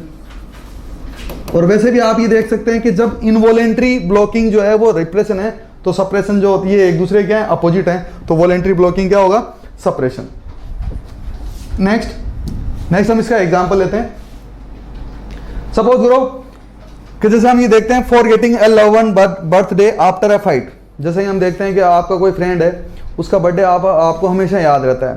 क्यों? क्योंकि आपके बर्थडे को उस पे आपको ट्रीट मिलती है, या आप कहीं घूमने जाते हैं, या कुछ ऐसा होता है, तो आपको याद है। पर इस बार क्या हुआ है कि बर्थडे से पहले आपकी लड़ाई हो गई, तो आप उस दोस्त के बारे में जब भी कोई भी उस लड़ाई को याद करते हो तो आपको स्ट्रेस, एंजाइटी, टेंशन होती है। तो हम क्या करते हैं? उस एंजाइटी से बचने के लिए हमने उस दोस्त से रिलेटेड जो भी मेमोरीज होती है वो सब क्या कर देते हैं? अपन भूल जाते हैं। तो हमारे अनकॉन्शियसली हमारे माइंड से जो है उसका बर्थ डेट जो है या बर्थडे जो है वो जो क्या कर देते हैं? हम फॉरगेट कर जाते हैं। दूसरा, एक रिसेंट ग्रेजुएट जो है स्टूडेंट है, जिसने रिसेंटली ग्रेजुएशन कंप्लीट की है, वो जो है वो अपने इंटरव्यू के लिए जाना है उसको, पर वो फर्स्ट टाइम उसका इंटरव्यू है, वो उस इंटरव्यू से काफ़ी ज़्यादा अफ्रेड हो रहा है, डर रहा है, नर्वस हो रहा है। तो उस कंडीशन में क्या करेगा? उस जैसे वो इंटरव्यू के बारे में सोचता है उसको डर लगने लग जाता है, तो वो अनकॉन्शियसली जो है वो इंटरव्यू के लिए जाना या सुबह जल्दी उठना ही जो है वो क्या कर जाता है? भूल जाता है। नेक्स्ट हम देखें, a boy is jealous of his good friends success but is unaware of his feelings of jealousy. जैसा कि हम ये सब आपने देखा होगा कि सपोज करो, जैसे आप रिलेट करेंगे इस चीज को कि आपका कोई फ्रेंड है, उसकी जॉब लग गई और आपकी नहीं लगी अभी तक, तो मन ही मन तो आप क्या हो रहे हो? उस अपने फ्रेंड से क्या हो रहे हो? ज्वेलस हो रहे हो, आप जल रहे हो कि यार इसकी जॉब लग गई, मेरी नहीं लगी। पर ये कभी भी आप ये फीलिंग्स जो है वो आप अपने सामने नहीं आने देंगे। हम अनकॉन्शियसली उन चीज़ों को क्या कर देते हैं? दबा देते हैं, भूलने की कोशिश करते हैं, जो वो चीज़ क्या कहलाती है? रिप्रेशन। यहाँ पे हम ये देख पा रहे हैं कि कोई भी इंडिविजुअल जो होगा वो अनप्लीजेंट फीलिंग, आप देख पा रहे हैं इनमें सब अनप्लीजेंट फीलिंग्स हैं, जिनको इंडिविजुअल जो है उसने कैसे फॉरगेट किया है? अनकॉन्शियस फॉरगेट किया है या इनवॉलेंट्री फॉरगेट किया है, तो वो चीज़ क्या कहलाएगी? आपके रिप्रेशन। और इसको मतलब इजी तरीका ये है याद करने का कि वन वर्ड याद रखेंगे अपन, अनकॉन्शियस फॉरगेटिंग, या फिर हम क्या बोलेंगे इसको? इनवॉलेंट्री। क्या बोलेंगे? Involuntary forgetting. तो वो चीज क्या कहलाएगी आपकी रिप्रेशन। नेक्स्ट है जो है वो डिफेंस मैकेनिज्म, वो है अनडूइंग। पॉजिटिव में ही चल रहा है अभी। नेक्स्ट जो है वो अनडूइंग। तो देखिए यहाँ पे हम ये देखते हैं कि अनडूइंग को समझने के लिए पहले इसके वर्ड को देख लेते हैं कि यहाँ पे हम अगर जो इसका स्टार्टिंग का वर्ड है अगर उसको हाइड करते हैं तो हमारे को दिखता है डूइंग, पर अब हम देखते हैं तो उससे क्या दिखता है अनडूइंग। मतलब कोई काम किया पहले और उसके बाद में हमने उस काम को ऐसा कोई काम किया जिससे वो काम जो है वो क्या हो गया, अनडू हो गया। जैसे कि आप लैपटॉप चलाते होंगे, कंप्यूटर चलाते होंगे, उसमें आपने देखा होगा एक अनडू का बटन होता है। तो जिससे क्या हुआ, कोई भी काम आपने किया है, अगर आपने अनडू का बटन दबाया तो वो काम क्या हो जाएगा, हट जाएगा, अनडू हो जाएगा। तो वो चीज जो है वो डिफेंस मैकेनिज्म कौन सी कहलाती है, अनडूइंग। अब इसको समझते हैं कि अनडूइंग क्या होता है। अनडूइंग जो है वो क्या होता है, वन वर्ड याद रखेंगे इसमें, अपोजिट एक्शन। क्यों, क्योंकि सपोज करो कि आपने कोई काम किया पहले, जैसे आपने एक वर्क ए किया, अब क्या है कि ये वर्क जो है वो उसके बाद में आपने वर्क बी किया, पर जो वर्क बी किया है वो ऐसा किया है जिससे ए जो है वो क्या हो गया, अंडू हो गया। मतलब उसका इफेक्ट जो है वो क्या हो गया, खत्म हो गया। तो वो डिफेंस मैकेनिज्म कौन सी कहलाएगी, आपकी अनडूइंग। देखिए कैसे, इसके एग्जांपल लेते हैं। इसमें सबसे पहले देखते हैं कि अनडूइंग में क्या होता है, exhibiting acceptable behaviour to make up for unacceptable behaviour. Individual जो है फर्स्ट टाइम जो उसने काम किया था वो गलत किया था, तो उस दोबारा वो गलती तो करने से रहा, तो वो क्या करेगा, दूसरी बार में जो काम करता है वो ऐसा करता है जिससे पहले वाला काम जो है वो क्या हो जाए, अनडू हो जाए। इसलिए इसको बोलते हैं हम अनडूइंग। नेक्स्ट और देख लीजिए, अपोजिट एक्शन। इसलिए इसको वन वर्ड याद रखेंगे, opposite action. Opposite action of previously unacceptable behaviour. जैसे सपोज करो आपने कहावत सुनी होगी कि दूध का जला छाछ भी फूक फूक कर पीता है। इसका मतलब क्या है कि जैसे उसको पता है कि एक बार वो दूध से जल चुका है, कि जैसे आपने कोई काम किया है जिससे आपको नुकसान हुआ है, तो आप दोबारा वही काम करेंगे नहीं। जब आप दोबारा कोई काम करेंगे तो ऐसा करेंगे जिससे वो पहले वाला जैसा काम जो है वो नहीं हो। मतलब आपने दोबारा जो काम किया है वो ऐसा किया है जिससे पहले वाला काम जो है वो क्या हो गया, अनडू हो गया, उसका कोई इफेक्ट नहीं रहा। तो वो डिफेंस मैकेनिज्म कौन सी कहलाएगी, अनडूइंग। नेक्स्ट इसके एग्जांपल देखते हैं। जैसे सपोज करो अनडूइंग हम इसको बोलते हैं अटेम्प्ट टू इरेज, या इरेज करने की कोशिश करते हैं हम उसको क्या करते हैं, इरेज का मतलब हम ये भी बोल सकते हैं कि हमने इसको क्या क्या कर रहे हैं, अनडू करने की कोशिश कर रहे हैं। जो अनएक्सेप्टेबल एक्ट है या थॉट है या कोई भी फीलिंग है, तो दोबारा ऐसा करेंगे कि हम उसको इरेज कर सकें या क्या कर सकें, अनडू कर सकें। जैसे सपोज करो कि after a fight a man brings his wife out for a dinner. सबसे कॉमन एग्जाम्पल है ये, जैसा कि आपने देखा होगा या शायद जो स्टूडेंट मैरिड है उन्होंने फील किया होगा कि जैसे ही सपोज करो आपकी वाइफ के साथ में आपका आर्गुमेंट हो गया या फाइट हो गई, तो आपने पहला जो काम किया है वो क्या किया है, फाइट किया है। तो आप दोबारा जब फाइट करके आप घर से बाहर निकल गए, तो दोबारा जब घर पे जाओगे तब क्या वापस से फाइट करोगे, नहीं।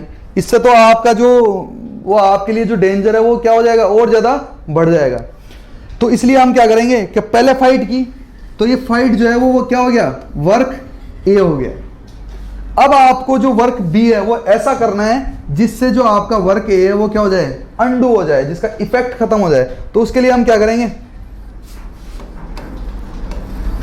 ये ऐसा काम किया, वर्क बी ऐसा किया जिससे जो है ये वर्क जो लड़ाई जो हमने की थी वो क्या हो गया, अनडू हो गया। तो उसको हम क्या बोल रहे हैं, अनडू।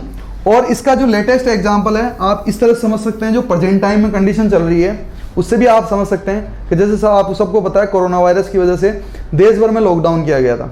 तो जो फर्स्ट लॉकडाउन था, सेकंड लॉकडाउन था, उसमें लोगों ने बहुत अच्छी तरह से उसका पालन किया, घरों में रहे, बाहर नहीं निकले।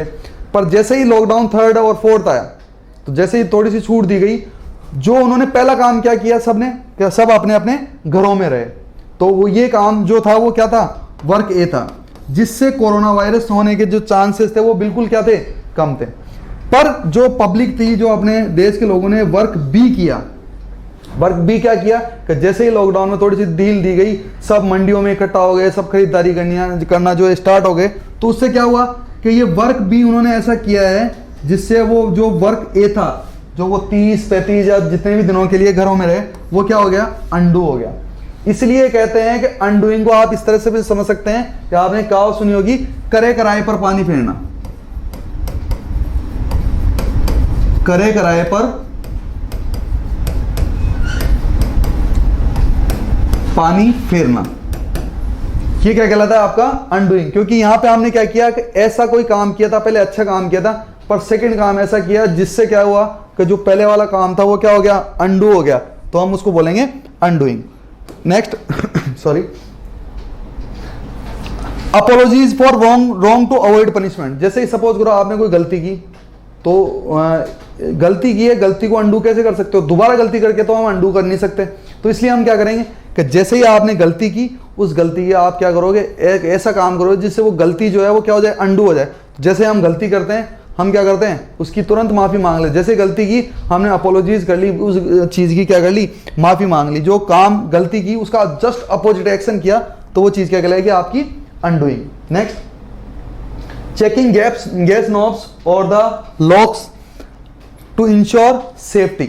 देखिए हम क्या करते हैं कि सपोज करो कि कभी आपके भूल से आप जो गैस नॉब है, गैस रेगुलेटर है, वो आपने बंद करना भूल गए, या लोग जो लगाया आपने जल्दबाजी में ऐसे लगाया कि वो पूरी तरह से लगा नहीं, और इसी गलती की वजह से आपके घर में चोरी हो गई या आग लगने से बच गया, तो आप क्या करोगे, जब कभी भी दोबारा लोग लगाओगे या जो है वो गैस सिलेंडर जो है उसका रेगुलेटर जो है वो आप बार बार चेक करोगे, या लोग जो है वो लगाया उसको भी बार बार आप चेक करोगे। जैसे कि आपने देखा होगा आपके सब में पाया जाता है ये कि लोग लगाने के बाद में हम उसको एक दो बार खींच के जरूर देखते हैं कि लोग लगा है या नहीं लगा। तो ये एक तरह से एग्जांपल है किसका, अनडूइंग डिफेंस मैकेनिज्म का। नेक्स्ट हम देखते हैं, अब देखिए कि यहां पे सबसे इंपॉर्टेंट चीज ये है कि अभी हमने पढ़ी है कौन सी डिफेंस मैकेनिज्म, अनडूइंग। यहां पे क्वेश्चन ये पूछा जाता है कि अनडूइंग जो डिफेंस मैकेनिज्म है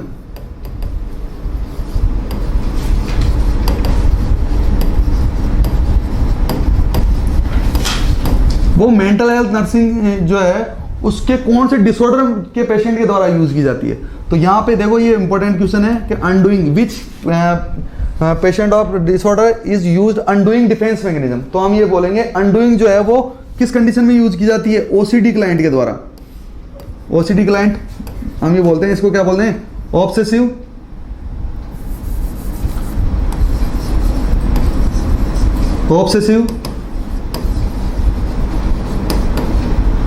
कंपल्सिव डिसऑर्डर। जो ऑब्सेसिव कंपल्सिव डिसऑर्डर जो क्लाइंट होता है वो अनडूइंग डिफेंस मैकेनिज्म यूज करता है। ये कैसे यूज करता है इसको भी आप समझ लीजिए। ओसीडी का जो पेशेंट होता है वो क्या है, दो वर्ड से बना हुआ है, ऑब्सेसिव और क्या है यहाँ पे, कंपल्सिव। तो जैसा कि हम देख पा रहे हैं कि ऑब्सेसिव का मतलब क्या होता है, ऑब्सेशन मतलब एक ही थॉट,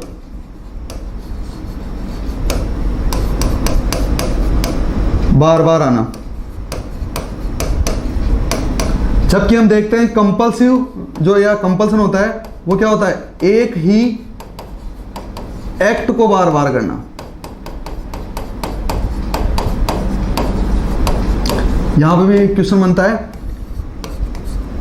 रिपीटेटिव और intrusive thoughts that introduce in mind is known as, मतलब एक ऐसी थॉट जो बार बार दिमाग में आ रही है, एक ही थॉट का बार बार दिमाग में आना क्या कहलाता है, ऑब्सेशन। और एक ही एक्ट को बार बार करना क्या कहलाता है, कंपल्सन कहलाता है।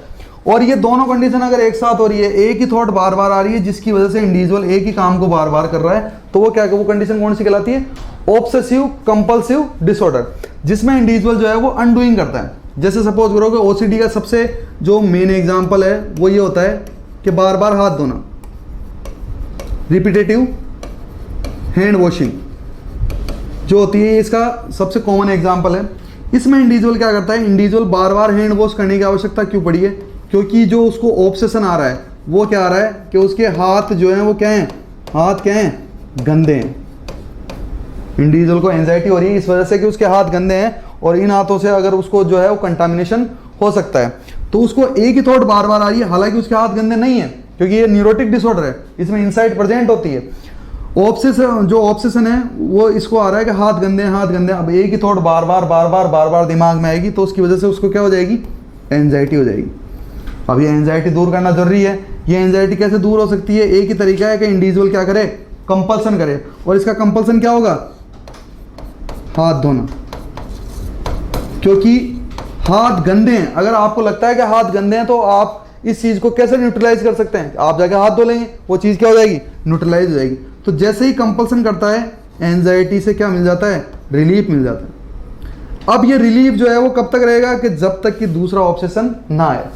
सपोज करो ये एक सर्कल हो गया कि जब पर ये कंडीशन कब होती है कि सपोज करो ये दोबारा दूसरी बार, क्योंकि ऑब्सेशन क्या होता है, बार बार आना, दोबारा यही थॉट आई तो दोबारा एंजाइटी होगी, वो दोबारा हाथ धोएगा और दोबारा दोबारा से फिर उसको क्या मिलेगा, रिलीफ मिलेगा। तो इसका मतलब क्या हुआ कि जब इंडिविजुअल दोबारा से हाथ धोने जा रहा है तो हाथ तो उसने पहली बार धोए थे तभी साफ कर लिए थे, पर जो दोबारा वो हाथ धोने जा रहा है उससे क्या कर रहा है, वो अपने जो पहले वाले काम जो उसने किया था उस पर क्या कर दिया, उसने अनडू कर दिया, उसको क्या कर दिया, करे कराए पे उसने क्या कर दिया, पानी फेर दिया। तो इसलिए कहा जाता है जो अनडूइंग, बहुत इंपॉर्टेंट है, बहुत सी बार पूछा जाता है क्वेश्चन, अनडूइंग डिफेंस मैकेनिज्म किस डिजीज कंडीशन में यूज की जाती है, किस क्लाइंट के द्वारा यूज की जाती है, तो हम बोलेंगे किसके द्वारा, ओसीडी क्लाइंट के द्वारा।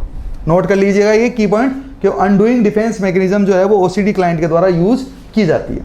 नेक्स्ट हम देखते हैं, नेक्स्ट जो है वो हमारी कौन सी है डिफेंस मैकेनिज्म, वो है आइडेंटिफिकेशन। आइडेंटिफिकेशन में आपको जो वन वर्ड याद रखना है वो क्या करना है, मॉडलिंग।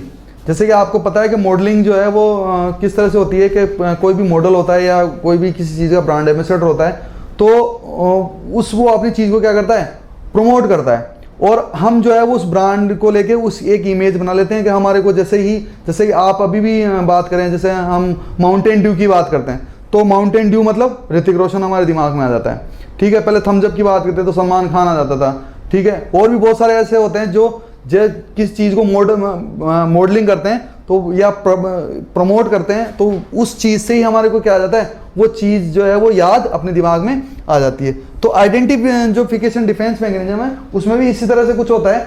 इसमें क्या होता है कि इंडिविजुअल क्या करता है, unconscious modelling of one's self upon another. Individual जो है वो अपने आप को जो है वो क्या करता है, सेल्फ को जो है वो क्या कर देता है, अपोज कर देता है, या मतलब अपनी इमेज को किसी और में देखना, या ये बोल सकते हैं आप इसको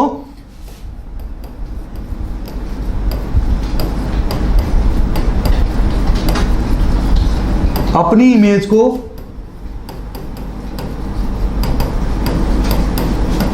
किसी और में देखना क्या कहलाता है, आइडेंटिफिकेशन। यहां पे इंडिविजुअल जो क्या करता है, अपने इमेज को जो है वो अपोज कर देता है, किस पे, दूसरे व्यक्ति पे। दूसरे देखते हैं कि इस मैकेनिज्म में क्या होता है, individual try to assume the qualities of someone that is admired to deal with anxiety.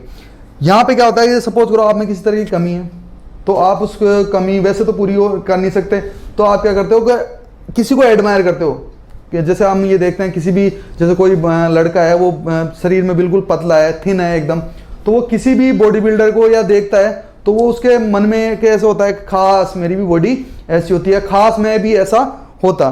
तो हम क्या करते हैं, उसके लिए क्या करते हैं, उस जो व्यक्ति हमने देखा है जिससे हम इंस्पायर हुए हैं उसको हम क्या करने लग जाते हैं, एडमायर करने लग जाते हैं। मतलब हम ये देखने लग जाते हैं, अपनी इमेज को उस व्यक्ति में देखने लग जाते हैं, जिससे आपको टेम्परेरी जो है उस एंजाइटी से क्या मिलता है, रिलीफ मिलता है। तो वो चीज़ कौन सी है, आपकी आइडेंटिफिकेशन। नेक्स्ट हम इसके एग्जाम्पल से इसको और अच्छी तरह समझ सकते हैं कि इसका जो सबसे कॉमन और बेस्ट एग्जाम्पल है वो क्या है, people acts like a hero after watching A movie.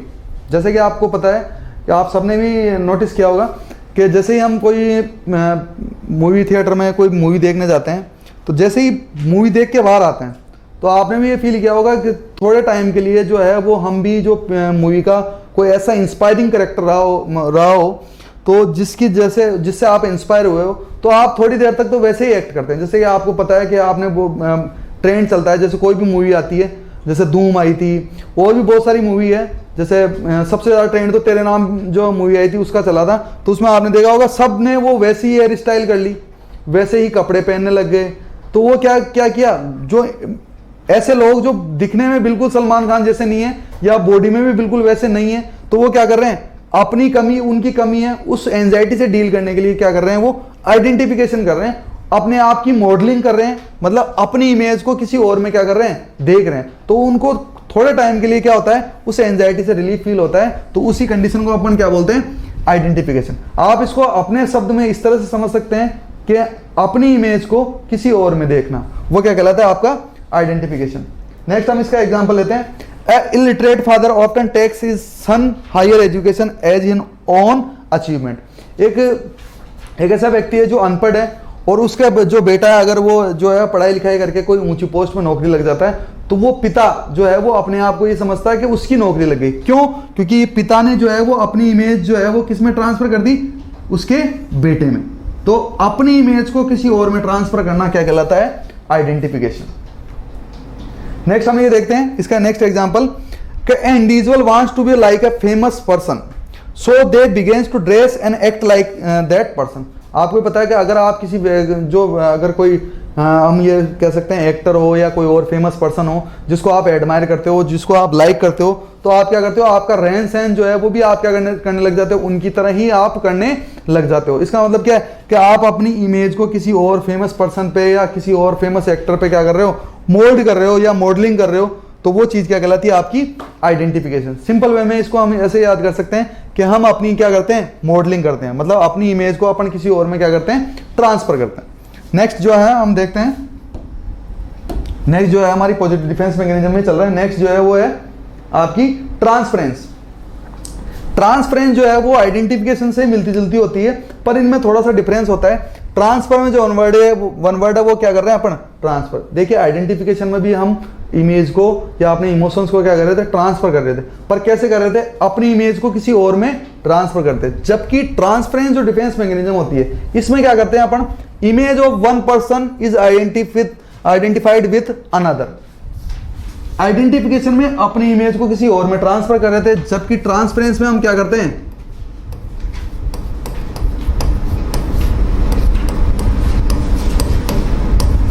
किसी और की इमेज को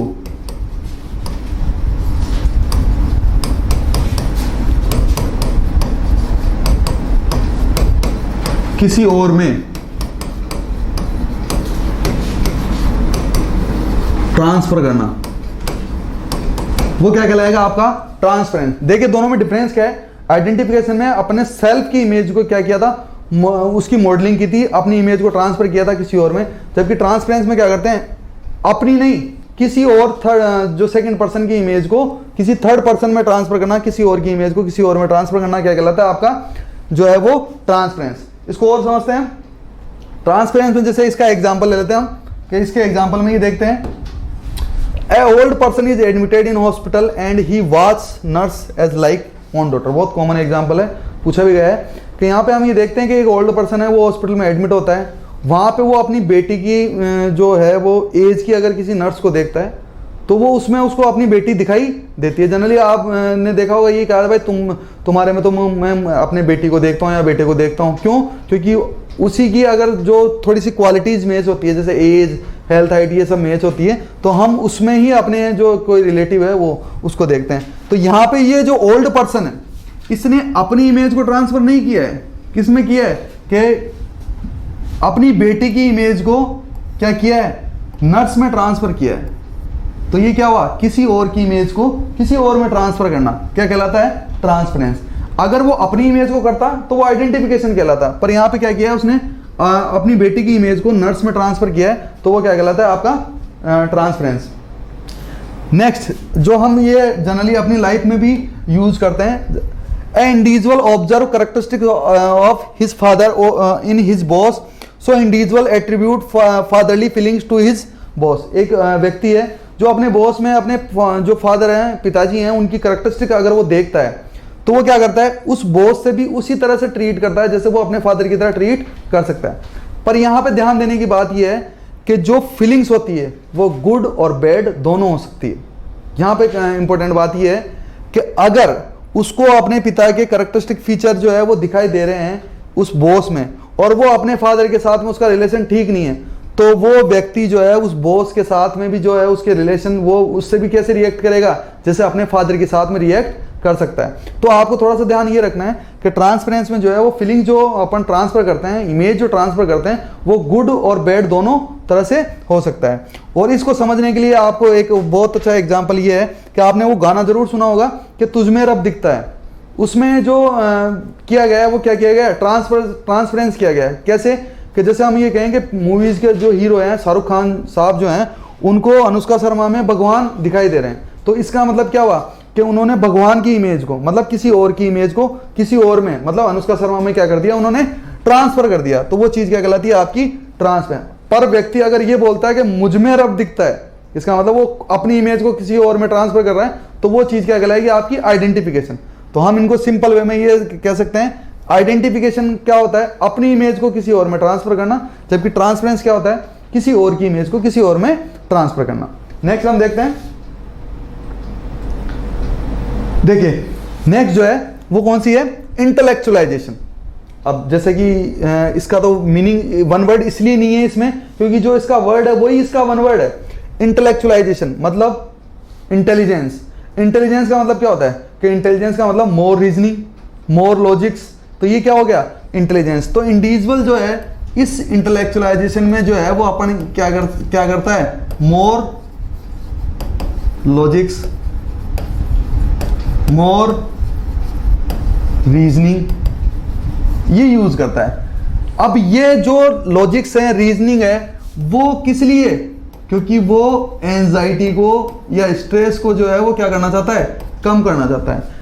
अगर ऐसी कंडीशन जो जिस कंडीशन में इंडिविजुअल एंजाइटी को कम करने के लिए बहुत ज़्यादा लॉजिक्स और रीजनिंग का यूज करता है, तो वो डिफेंस मैकेनिज्म कौन सी कहलाती है, इंटेलेक्चुअलाइजेशन। जैसे कि आप इमेज में देख पा रहे हैं कि सपोज करो किसी इंडिविजुअल को ये खबर दी गई कि उसकी ग्रैंड मदर यानी कि दादी का जो है वो क्या हो गया, देहांत हो गया, वो दादी जो है वो एक्सपायर हो गई। तो जैसे ही उसको खबर मिलती है तो जाहिर सी बात है जो नॉर्मल इमोशंस आने चाहिए थे वो ये आने चाहिए, तो वो नो ये ऐसा कैसे हो गया, पर ऐसा नहीं हो के वो ये उसको पता है कि उस चीज से उसको एंजाइटी हो, तो एंजाइटी को कम करने के लिए वो क्या कर रहा है, जो अपने एक्चुअल इमोशंस हैं उनको तो क्या कर रहा है, वो हाइड कर रहा है, दबा रहा है, और जो मोर रीजनिंग का जो है वो यूज कर रहा है, और वो बोल रहा है कि यस बोले ठीक है कोई बात नहीं है, मैं जो है वो फ्यूनरल होम्स को जो है उसके लिए क्या करता हूँ, कॉन्टेक्ट करता हूँ। जैसे कि आपने देखा होगा गाँव में अगर किसी की डेथ हो जाती है तो गाँव में जो बड़े बूढ़े आदमी होते हैं उनको भी उस चीज़ का दुख होता है, पर वो जो है वो किस अपने दुख को किस तरह से कम करते हैं कि ये तो प्रकृति का नियम है, जो आया है उसको तो जाना ही होगा, जो जिन आया है पृथ्वी पे, जिसने जन्म लिया है उसको मरना भी पड़ेगा, लाइक दैट, ये सब जो है बातें करते हैं। तो वो एक तरह से किसका एग्जांपल है, इंटेलेक्चुअलाइजेशन का, जिसमें इंडिविजुअल एंजाइटी को कम करने के लिए मोर लॉजिक्स और मोर रीजनिंग का जो है वो यूज करता है। इसका एग्जांपल देख लेते हैं हम कि ये किस तरह से होती है इंटेलेक्चुअलाइजेशन। इसमें बोल सकते हैं अपन excessive use of reasoning and logical reason. यहां से सीधा इसी लाइन से क्वेश्चन बना हुआ है कि in which defence mechanism individual use excessive reasoning and logical reason to avoid anxiety, तो वो कौन सी होगी, इंटेलेक्चुअलाइजेशन। ये जस्टिफिकेशन अलग है, वहां पे जस्टिफिकेशन में सफाई दी जा रही थी और यहाँ पे क्या दिया जा रहा है, लॉजिकल रीजन एंजाइटी को कम करने के लिए। Next, it is an attempt to avoid expressing actual emotion. इस इंडिविजुअल ने क्या किया, एक्चुअल इमोशन, अभी वो यहाँ पे रोने बैठ जाता तो वो क्या था, उसका एक्चुअल इमोशन था, उस एक्चुअल इमोशन को तो उसने क्या किया, हाइड किया, और जो भी स्ट्रेसफुल सिचुएशन की तो उसने उसको क्या किया, हाइड किया है, और शो क्या कर रहा है, अपनी इंटेलिजेंस शो कर रहा है, इंटेलेक्चुअलाइजेशन शो कर रहा है। नेक्स्ट हम देखते हैं, एग्जांपल देख लेते हैं। A individual who just been diagnosed with a serious illness might focus on learning everything about the disease. ये इसका बेस्ट एग्जांपल है। इससे अगर जो सपोज करो कोई इंडिविजुअल जो है वो कैंसर से डायग्नोज हुआ है, तो इंडिविजुअल जो है वो इस टेंशन से बचने के लिए, इस एंजाइटी से बचने के लिए ये कोशिश करता है कि वो कैंसर के बारे में सब कुछ पता कर ले। वो इससे ये होगा कि वो जैसे ये देखता है कि जो एक्चुअल जो उसकी एंजाइटी है वो क्या होगी, इस चीज़ से कम होती है, क्योंकि वो समझ जाएगा कि इस डिजीज में जो है वो क्या क्या होता है। वो मोर रीजनिंग की, मोर लॉजिक्स का यूज करके उस डिजीज के बारे में सब कुछ जानने की कोशिश करता है। तो वो डिफेंस मैकेनिज्म कौन सी कहलाती है, इंटेलेक्चुअलाइजेशन। तो यहाँ पे जो है वो हमारी पॉजिटिव डिफेंस मैकेनिज्म जो है वो कंप्लीट होती है। जैसे कि आपने देखा हमने यहाँ पे जो है पॉजिटिव डिफेंस मैकेनिज्म जो है वो यूज की थी, जो आज डिस्कस किया। इनका एक रिव्यू जो है वो कर लेते हैं हम भी। सबसे पहले जो हमने पढ़ी थी वो क्या था, कंपनसेशन। कंपनसेशन मीन्स क्या होता है, कंपनसेशन में जो वन वर्ड याद रखेंगे वो क्या रखेंगे हम, counter balancing. Compensation means counter balancing. इसके बाद में आया था सब्स्टिट्यूशन, जिसमें हम याद रखेंगे चेंजिंग टारगेट्स। उसके बाद में था सब्लिमेशन। सब्लिमेशन में जो हमने देखा था जिसमें हम मॉडिफाई करते हैं बिहेवियर को, तो मॉडिफाइंग बिहेवियर जो है वो सब्लिमेशन में याद रख सकते हैं। उसके बाद में हमने देखा था रेशनलाइजेशन, जिसमें कि इंडिविजुअल जो है वो जस्टिफाई करता है अपनी जो भी गलती या वीकनेस होती है उसको। तो जस्टिफाइंग या जस्टिफिकेशन जो है वो हम रेशनलाइजेशन में यूज जो है याद कर सकते हैं। उसके बाद में हमने देखा था रिप्रेशन। रिप्रेशन क्या होती है? अनकॉन्शियस फॉरगेटिंग होती है, किसी भी पेनफुल फीलिंग को अनजाने में भूलना, वो जो है वो क्या कहलाता है? रिप्रेशन कहलाता है। फिर इसके बाद में हमने देखा था अनडूइंग। अनडूइंग में क्या होता है? डूइंग और उसके बाद में ऐसा काम जिससे वो काम क्या हो गया? अनडू हो गया। मतलब आपने क्या किया? अपोजिट एक्शन किया, पहले जो काम किया था उसका जस्ट अपोजिट एक्शन, वो क्या कहलाता है? अनडूइंग। उसके बाद में हमने देखा आइडेंटिफिकेशन और ट्रांसफरेंस। आइडेंटिफिकेशन अपनी इमेज को किसी और में ट्रांसफर करना, जबकि ट्रांसफरेंस जो होता है वो क्या होता है? किसी और की इमेज को किसी और में ट्रांसफर करना, ट्रांसफरेंस कहलाता है। और उसके बाद में हमने देखा इंटेलेक्चुअलाइजेशन, जिसमें इंडिविजुअल जो है वो मोर लॉजिक्स मोर रीजनिंग का यूज करता है एंजाइटी को कम करने के लिए। तो यहाँ पे हम जो है वो टॉपिक अपना खत्म करते हैं। आई होप आप लोगों को ये टॉपिक समझ में आया होगा। अगर आपको टॉपिक अच्छा लगा या समझ में आया तो प्लीज़ लाइक और कमेंट करिए, और आपको किसी भी प्रकार का डाउट हो तो आप उस पर कमेंट कर सकते हैं। और आपको जो है इस टॉपिक से रिलेटेड जो है वो क्वेश्चन जो है वो हमारे व्हाट्सएप ग्रुप पे जो है वो दिए जाएंगे। व्हाट्सएप ग्रुप का लिंक जो है वो हमारे विन कोचिंग के जो है फेसबुक पेज पे आपको मिलेगा, जहाँ से आप हमारा व्हाट्सएप ग्रुप ज्वाइन कर सकते हैं। और जैसे ही क्वेश्चन की पीडीएफ मिलेगी उसके 24 आवर्स में आपको उसके जो है आंसर की भी आपको अवेलेबल करवाई जाएगी। तो आई होप आप लोगों को ये टॉपिक समझ में आया होगा। धन्यवाद। मैं पीयूष भारद्वाज। घर में रहिए, सुरक्षित रहिए। जय हिंद, जय भारत।